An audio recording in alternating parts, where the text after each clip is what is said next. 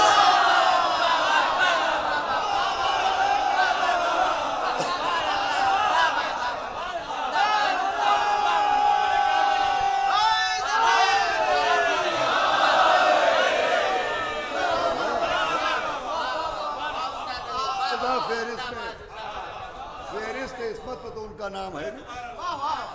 تو بھائی فہرست عصمت میں ان کا نام نہ ہونا ان کے غیر معصوم ہونے کی دلیل تھوڑی ہے. اللہ کا کلام دو طرح کا ہے، ایک کہلاتا ہے آیت، ایک کہلاتا ہے حدیث قدسی. اللہ کا ایک کلام ہے جو آیت کہلاتا ہے، بسم اللہ الرحمن الرحیم الحمدللہ رب العالمین، یہ آیتیں ہیں.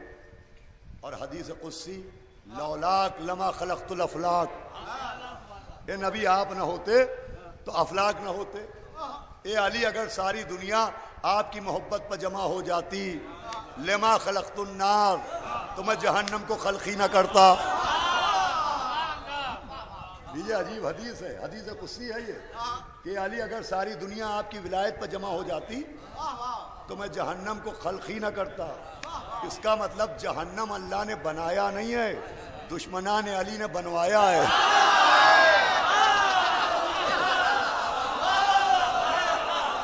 اللہ چاہتا ہی نہیں تھا کہ جہنم بنے.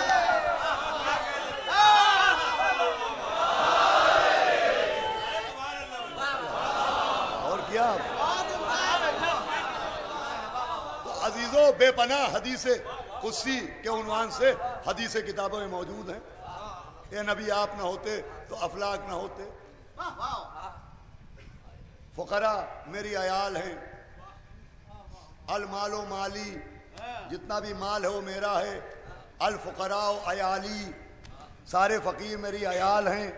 یہ حدیث قدسی المال و مالی، کہ جتنا بھی مال ہے، جتنی بھی دولت ہے، جس کے پاس بھی ہے، اللہ کہہ رہا ہے وہ میرا مال ہے. الفقراء و عیالی، کہ یہ جو فقیر ہیں یہ میری عیال ہیں. اور فرمایا کہ جو میری عیال پر میرا مال خرچ نہ کرے، صلوات بھیجے محمد و آل محمد.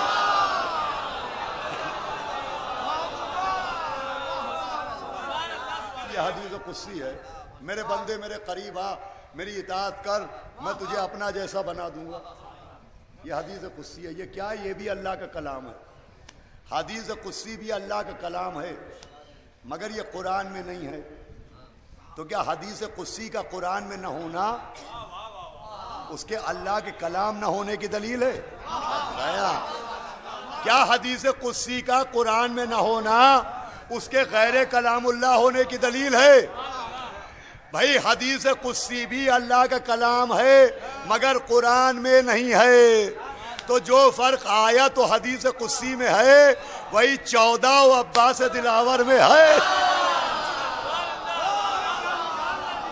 14 ہے آیت کی طرح، عباس ہے حدیث قدسی کی طرح. صلوات بھیجے محمد وال.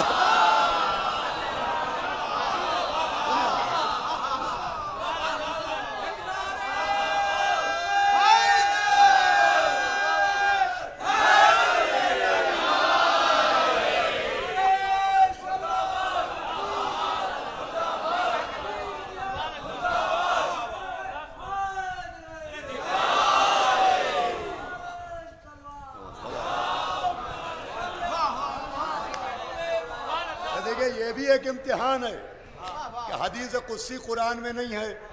اب یہ بھی ایک امتحان ہے کہ دیکھیں کہیں تم بھی تو قرآن کو کافی نہیں مانتے ہو. یہ بھی ایک امتحان ہے کہ دیکھیں حدیث قدسی کا احترام کرتے ہو کہ نہیں. اسے قرآن کا درجہ دیتے ہو کہ نہیں؟ تو عزیزان گرامی یہ حدیث اب بات آ گئی ہے تو سنیں، آج کی گفتگو تمام کروں کہ جو آدم کو علم میں، نوح کو تقوی میں، موسیٰ کو ہیبت میں، عیسیٰ کو زہد میں دیکھنا چاہے وہ مولا علی کو دیکھ لے۔ اب ہمارے اساتذہ بیٹھے ہوئے ہیں، پڑھے لکھے افراد بیٹھے ہیں۔ فخر الدین رازی نے اپنی کتاب اربعین میں لکھا ہے اس حدیث کو، یہ حدیث تشبیہ کہلاتی ہے۔ وہ لکھتے ہیں کہ مولا علی انبیاء کے برابر ہیں، انبیاء کے مساوی ہیں۔ وہ لکھتے ہیں کہ مولا علی اور انبیاء برابر ہیں۔ پھر وہ لکھتے ہیں کہ انبیاء اصحاب سے افضل ہیں، انبیاء اصحاب سے افضل ہیں، اور مولا علی انبیاء کے برابر ہیں، مساوی ہیں، تو مساوی بھی ان سے افضل ہوگا۔ وہ لکھتے ہیں مولا علی بھی اس حدیث کے مطابق اصحاب سے افضل ہیں۔ حالانکہ ہم اپنا نظریہ نہیں بیان کر رہے ہیں، ہم تو تفضیل و ترجیح کے قائل ہی نہیں ہیں۔ بھائی تقابل وہاں ہوتا ہے جہاں صفتوں میں اشتراک ہوتا ہے۔ صلوات بھیجے محمد و آل محمد۔ بھائی شیعہ عقیدہ یہ ہے ہی نہیں کہ مولا علی افضل کہ اصحاب افضل۔ شیعہ عقیدہ تو یہ ہے کہ شبہائے پشاور خورشید خاور میں روایت ہے کہ ساسا ابن سوہان مولا علی کے پاس 21 رمضان کی صبح آئے۔ وہ کہے دعوی سلونی فرمانے والے، کچھ سوال میرے سینے میں بے چین ہیں، ذرا ان کے جواب عنایت فرمائیں۔ کہ کیا پوچھنا چاہتے ہو ساسا؟ کہ یا علی آپ افضل ہیں کہ آدم؟ فرمایا میں آدم سے افضل ہوں۔ کا سبب یہ ہے کہ انہیں جنت کا گیہوں کھانے سے روکا گیا مگر انہوں نے کھا لیا، مجھے کبھی روکا بھی نہیں گیا مگر میں نے کبھی چھوا بھی نہیں ہے۔ کہ آپ افضل ہیں کہ جناب نوح؟ کہ میں حضرت نوح سے افضل ہوں۔ کا سبب؟ کہ ان پر مصیبتیں پڑیں، انہوں نے بد دعا کے لیے ہاتھ اٹھا دیے، میں نے کبھی بد دعا کے لیے ہاتھ نہ اٹھائے۔ میں کہوں گا یا علی ان کے ہاتھ اور ہیں، آپ کے ہاتھ اور ہیں۔ کہاں نبی کے ہاتھ کا اٹھنا، کہاں ید اللہ کا اٹھنا۔ کہا یا علی آپ افضل کے ابراہیم؟ فرمایا میں ابراہیم سے افضل ہوں۔ کا سبب یہ کہ ابراہیم نے کہا پالنے والے دکھا دے کہ کیسے مردے زندہ کرتا ہے۔ کہ کیا یقین نہیں ہے؟ کہ یقین ہے مگر دیکھ لوں گا تو اور اضافہ ہو جائے گا۔ کہ وہ ابراہیم ہیں جنہیں اضافہ یقین کے لیے مشاہدہ ضروری ہے۔ میں وہ ہوں کہ اگر سارے پردے ہٹا بھی دیے جائیں تبھی میرا یقین اپنی منزل پر رہے گا۔ کہ آپ افضل کہ موسیٰ افضل؟ فرمایا میں موسیٰ سے افضل ہوں، اس لیے کہ موسیٰ سے اللہ نے کہا جاؤ مصر جاؤ اور جا کے ہمارا پرچم توحید لہراؤ، تو مصر نے کہا جاؤں گا پالنے والے، ضرور جاؤں گا مگر اکیلے نہیں جاؤں گا، اس لیے کہ وہاں والوں میں نے ایک کو مار ڈالا ہے، مجھے خطرہ ہے کہ اس کے رشتہ دار بدلہ لیں گے، تو میں اکیلے نہیں جاؤں گا، میرے بھائی کو ساتھ میں بھیج دے۔ فرمایا وہ موسیٰ تھے جو ان میں اکیلے نہ گئے جن میں کہ ایک کو مارا۔ ساسا تم نے اپنی آنکھ سے دیکھا ہے میں ان میں اکیلا گھومتا ہوں جن میں کسی کے دادا کو مارا، کسی کے باپ کو مارا، کسی کے چچا کو۔ کہ یا علی آپ افضل کہ عیسیٰ افضل؟ کہ میں عیسیٰ سے افضل کا سبب یہ ہے ان کی ماں کو بیت المقدس سے ہٹایا گیا، میری ماں کو خانے کعبہ۔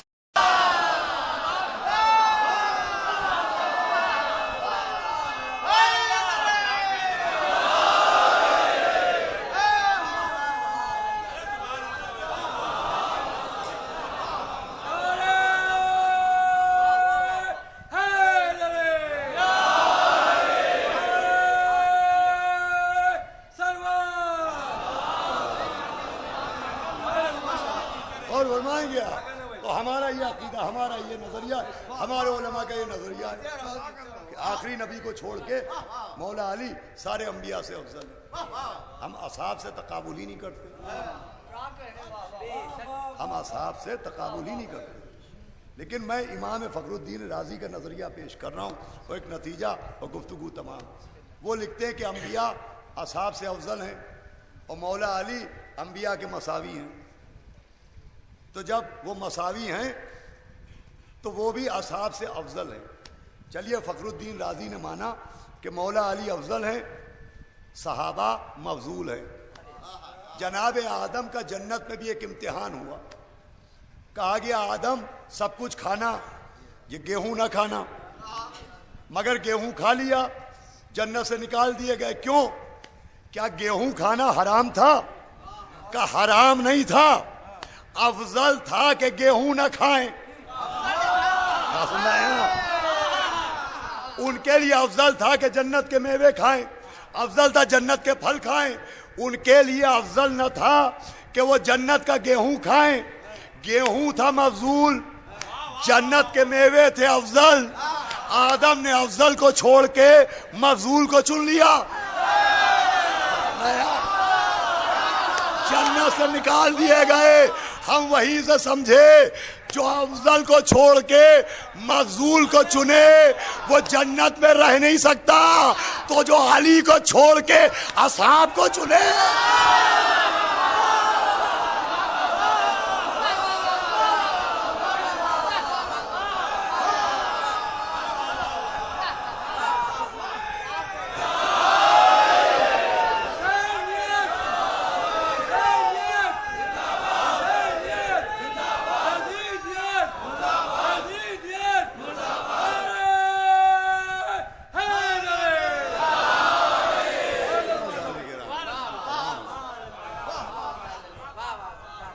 جناب آدم نے افضل کے ہوتے ہوئے مفضول کو اختیار کیا تو انہیں جنت سے نکال دیا گیا.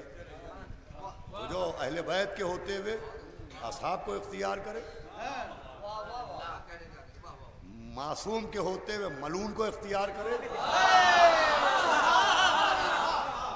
کرار کے ہوتے ہوئے فرار کو اختیار کرے, بستر پر سونے والے کے ہوتے ہوئے غار میں رونے والے کو اختیار کرے, ارے لاپتہ کے ہوتے ہوئے لاپتہ کو اختیار. صلوات بھیجے محمد علیہ.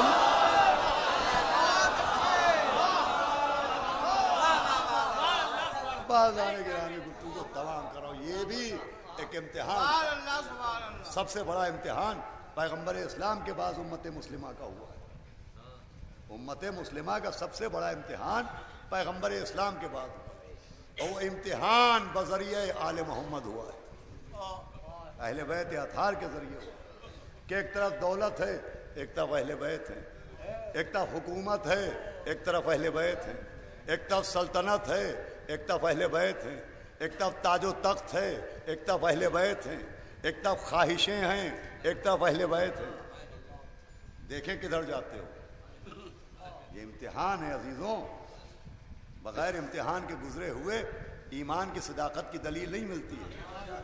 اسی لیے قانون بنا ہے قرآن میں. سورہ عنکبوت کی جو آیت پڑھی انشاءاللہ کل سے اسی وقت پر باقاعدگی کے ساتھ گفتگو کا آغاز ہوگا, اور یہ صرف غیروں کے لیے نہیں, ہمارے آپ کے لیے بھی ہے. اس لیے کہ یہاں یہ اعلان نہیں ہوتا کہ مسلمین سے گزارش ہے, یہ اعلان ہمارے یہاں ہوتا ہے مومنین سے گزارش. صلوات بھیجے محمد علیہ.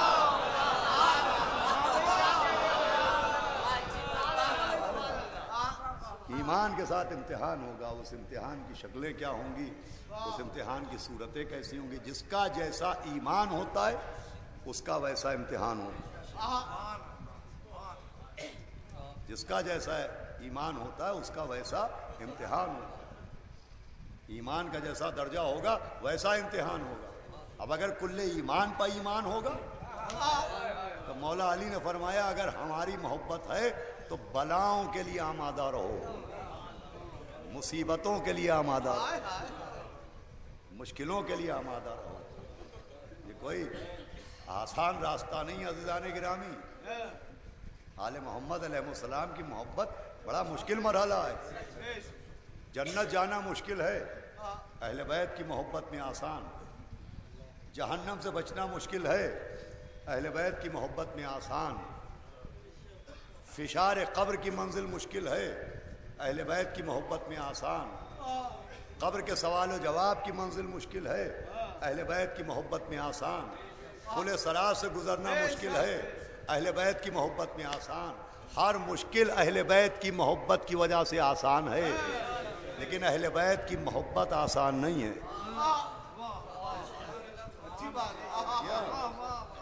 اہل بیت کی محبت آسان نہیں ہے۔ شکر ادا کیجئے جب اپنے دلوں میں آل محمد کی محبت کو پائیے، اللہ کا جتنا شکر ادا کیجئے کم ہے کہ اس نے محبت کو دیا ہے، لیکن یہ محبت محفوظ رہے، باقی رہے، اسی محبت پر ہمارا آپ کا خاتمہ ہو۔ بڑی امتحان کی منزلوں سے گزرنا پڑے گا محبان اہل بیت کو، 1400 سال گزر گئے، امتحان ہی کی منزلیں تھیں، لیکن سلام ان محبان پر، کیسے کیسے امتحان لیے گئے۔ ماؤں سے کہا گیا اپنے بچوں کا نام آل محمد کے نام پر نہ رکھنا، اگر بچوں کا نام مولا علی کے نام پر رکھا، بچوں کا نام مولا حسن و مولا حسین کے نام پر رکھا تو سر تم سے جدا کر دیے جائے۔ سلام ان ماؤں پر کہ بچے مرتے ہیں تو مریں، سر کٹتے ہیں تو کٹیں، بچوں کے نام یہی رہیں گے۔ زیارت کے سلسلے میں امتحان کہ جو جائے گا اس کے ہاتھ کاٹے جائیں گے، جو جائے گا اس کے پیر کاٹے جائیں گے، کہ سلام ان زائرین پر۔ جب اعلان ہوا کہ 2 جائیں گے تو ایک کو مار دیا جائے گا، ایک کو بھیج دیا جائے گا، اس امتحان سے بھی گزرے اہل بیت کے چاہے۔ پھر کہ جو جائے گا اس کے پیر کاٹے جائیں گے، اس پر بھی خوش ہو گئے۔ پھر اعلان ہوا جو جائے گا اس کے ہاتھ کاٹے جائیں گے، اس پہ تو اور خوش ہوئے کہ بازو کٹا کے کربلا جائیں گے۔ اللہ کیسی کیسی امتحان کی منزلیں گزری ہیں آل محمد کے محبت کے معاملے میں۔ عزیزو، اس اہل بیت کی محبت کی بھی قدر کیجئے، اپنے ماضی پر بھی نظر رکھیے، اور یہ جو عزائے سرکار سید الشہداء ہے، نوجوانوں سے گزارش ہے کہ زیادہ سے زیادہ احترام کو باقی رکھیے، احترام اعضاء، احترام تبرکات اعضاء، احترام ذکر سرکار سید الشہداء کو باقی رکھیے۔ ہم بڑے خوش نصیب ہیں کہ ہمیں بیٹھے بٹھائے یہ سب کچھ مل گیا ہے۔ لوگوں نے بچے بیچ بیچ کے عزاداری قائم کی، گھر لٹا لٹا کے عزاداری کی۔ اورنگ آباد، مہاراشٹر میں ایک شہر ہے اورنگ آباد، وہاں کے ایک مرد مومن ہیں کیا تھے، جوار معصومین میں ہوں گے، جانی امانی اللہ مقامہ، ایران کے باشندے تھے۔ اورنگزیب کے زمانے میں وہ مہاراشٹر میں اورنگ آباد شہر میں تھے۔ عاشور کے دن وہ اورنگزیب کی سختی کا زمانہ، کیسے مجلس کریں، کیسے ماتم کریں، کیسے روئیں مولا حسین مظلوم پر۔ تو آج بھی اورنگ آباد میں ان کے نام سے مسجد بھی ہے، امام باڑہ بھی ہے، جانی امانی، یہ بڑا مشہور نام ہے۔ آپ اورنگ آباد مہاراشٹر میں کسی سے پوچھئے، سب بتا دیں گے ان کے بارے میں، کتابوں میں بھی ان کی ہسٹری لکھی ہوئی ہے۔ عاشور کے دن وہ یہ کرتے تھے کہ جب عصر کا وقت قریب آتا تھا تو اپنی بیوی بچوں کو گھر سے نکال کے پیچھے گلی میں بٹھا دیتے تھے، اور بھی اپنے گھر کے دروازے کھول دیتے تھے، وہ کہتے تھے آؤ نام حسین پر میرا گھر لوٹو، آؤ کربلا کے مسافر کے نام پر میرا گھر لوٹ لو۔ اور لوگ آتے تھے اور ایک ایک کیل، ایک ایک کانٹا ان کے گھر سے لوٹ لیا جاتا۔ اب 1 سال 2 سال تو لوٹنے والوں نے بھی سوچا کہ آخر کیا وجہ ہے کہ یہ آدمی آج ہی کے دن وہ اسی وقت اپنا گھر لٹاتا ہے۔ تو پوچھا کہ بھائی کیا وجہ ہے جو آپ گھر لٹاتے؟ کہ اس لیے گھر لٹاتا ہوں کہ آج ہی کے دن کربلا میں زہرا کا گھر ہو جائے گا، آج ہی کا دن تھا کہ کبھی لاش اٹھائی، کبھی رو دیے، اسی شکل میں شاہ دنور رہے۔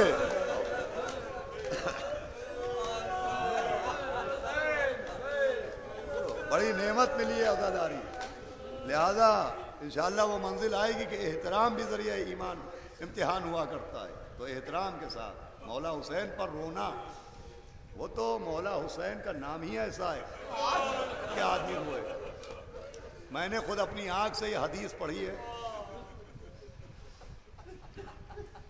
حدیث سے پہلے اتنا سن لیجئے کہ ہم و آپ اکثر و بیشتر جب ہم پر جذبات غالب آتے ہیں تو اپنے چھوٹے بچوں کو دیکھ کے انہیں مختلف ناموں سے پکارتے ہیں۔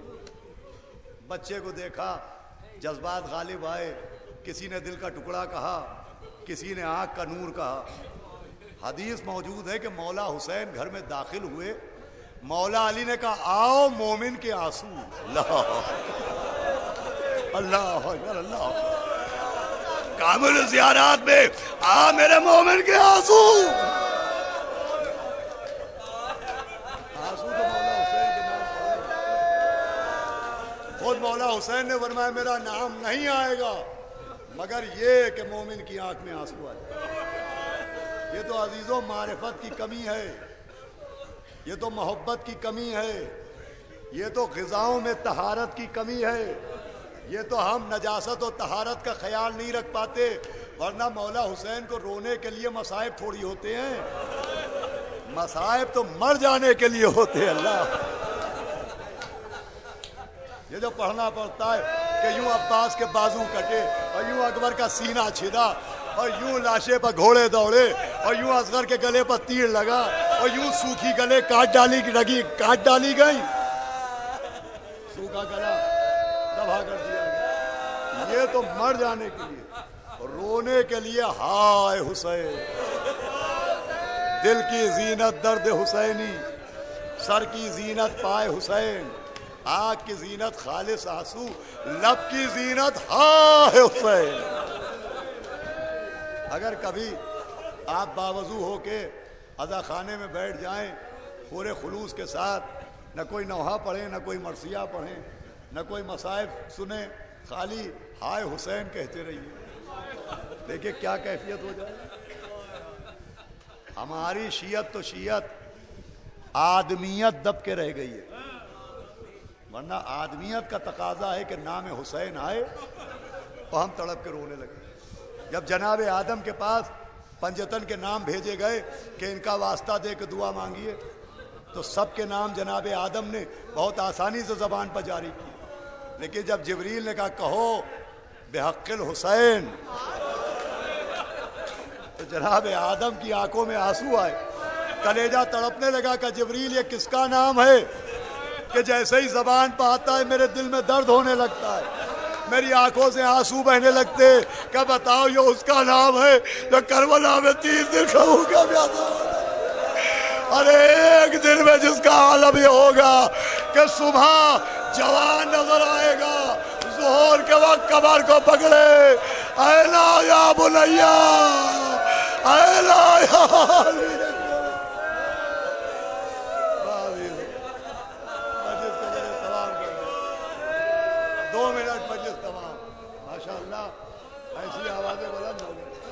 بلند ہونا چاہیے، یہ آوازیں نہیں ہیں، لیکن میں جب تک یا تو پڑھے لکھے لوگوں سے پوچھ لیتا ہوں، علماء سے دریافت کر لیتا ہوں، اور یا اپنی آنکھ سے جب تک پڑھتا نہیں ہوں کتاب میں تب تک میں بیان نہیں کرتا۔ یہ آپ کے آنسو جانتے ہیں کیا؟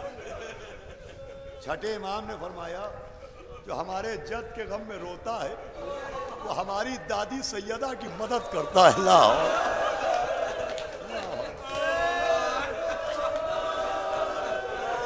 ہماری دادی فاطمہ کی مدد، لیکن تنہا آپ نہیں ہوتے، یہی کہیں کونے میں حسین کی ماں بھی بیٹھی ہوئی ہوں گی، جن کو آپ نے ماشاءاللہ پہلی محرم سے چاند رات سے پرسا دیا، جناب سیدہ بھی آتی ہے۔ بس سن لے یہ واقعہ اور مجلس کو تمام کرو۔ ہمارے جعفر امام چچا تشریف فرمائیں، یہ گواہی دے سکتے ہیں، ہمارے ماموں طاہر اولی صاحب مرحوم قبلہ، انہوں نے یہ واقعہ پڑھا تھا ممبر سے کہ بنارس میں کسی گاؤں میں ایک غریب سی عورت رہتی تھی اور بڑے اہتمام سے وہ مجلس کرتی تھی، اور جب تبرک تقسیم کرنا ہوتا تھا تو تبرک کی سینی اپنے ہاتھ میں لیے رہتی تھی کشتی، اور اپنے ہاتھ سے مومنات کو تبرک تقسیم کرتی۔ اس کے ایک بیٹی بھی تھی اور یہ بہت ضعیف تھی عورت، بیوہ تھی، تو آنے والی بیویاں کہتی تھی کہ بی بی تمہارے ہاتھوں میں راشا آ گیا ہے، لاؤ تبرک ہم بانٹ دیا کریں، تو کہتی نہیں تبرک تو میں ہی بانٹوں، اس لیے کہ کیا پتا میرا ہاتھ کس کے ہاتھ سے مس ہو جائے۔ سنتی ہوں کہ یہاں مادر حسین بھی آتی ہے. روتے ہوئے گھر جائیے, کوئی مصائب نہیں پڑا. لیجیے, اپنے ہاتھ سے ہمیشہ تبرک تقسیم کرتی. برسات کا موسم تھا اور مجلس ہو رہی تھی. ذاکرہ حدیث خان مجلس پڑھ رہی تھی کہ اس ضعیفہ نے دیکھا کہ کونے سے ایک موذی جانور, ایک سانپ چلا اور وہ فرش اعضا کی طرف بڑھا. تو اس مومنہ نے سوچا کہ اگر یہ فرش پہ آ گیا تو مولا حسین پر ہونے والا گریہ رک جائے گا. کیسے کیسے مولا کے چاہنے والے ہوتے. اس نے اپنا پاؤں اس سانپ کے منہ پر رکھا. نتیجہ یہ ہوا کہ اس نے ڈس لیا اور بیٹھے بیٹھے اس کی روح پرواز کر گئی. بہت سے لوگ بیٹھے ہوئے ہیں, آپ حضرات نے سنا ہوگا طاہر ولی صاحب سے, وہ پڑھا کرتے. بہرحال عورتیں یہ سمجھی کہ شاید سو گئی ہے. مجلس ہو گئی, نوحے ہو گئے, زیارت پڑھ دی گئی. اب خواتین نے اس کی بیٹی سے کہا کہ اپنی اماں سے کہو کہ تبرک بانٹے. اب جو بیٹی ماں کے پاس آئی جگانے, پتہ چلا اس کی ماں تو مادر حسین کے پاس چلی گئی ہے. عورتوں نے پرسا دیا کہ تو بہت خوش نصیب ہے کہ تیری ماں کو فرش اعضا پر موت آئی. اب تبرک بانٹ دے, ہم اپنے مردوں کو بتائیں تاکہ تدفین کا انتظام ہو. اس بیٹی کی سمجھ میں نہ جانے کیا آیا کہ اس نے تبرک کی کشتی اٹھائی اور عزا خانے کی طرف لے کے بڑھی اور کہا, اے مادر حسین, یہ تبرک میری ماں بانٹا کرتی تھی. جب تک میری ماں نہ بانٹے گی یہ تبرک تقسیم نہ ہوگا. سارے مجمع نے اپنی آنکھ سے دیکھا کہ پھر سے وہ سانپ نکلا, انگوٹھے پر منہ رکھا, زہر کو کھینچا. یہ عورت ہائے حسین کہہ کے زندہ ہو گئی. میں کہوں گا, اے مادر حسین, ارے ایک بیٹی کا رونا نہ دیکھا. ہائے شام غریبہ, جب سکینہ کے تماچے لگ رہے تھے, کانوں سے گوشوارے چھینے جا رہے.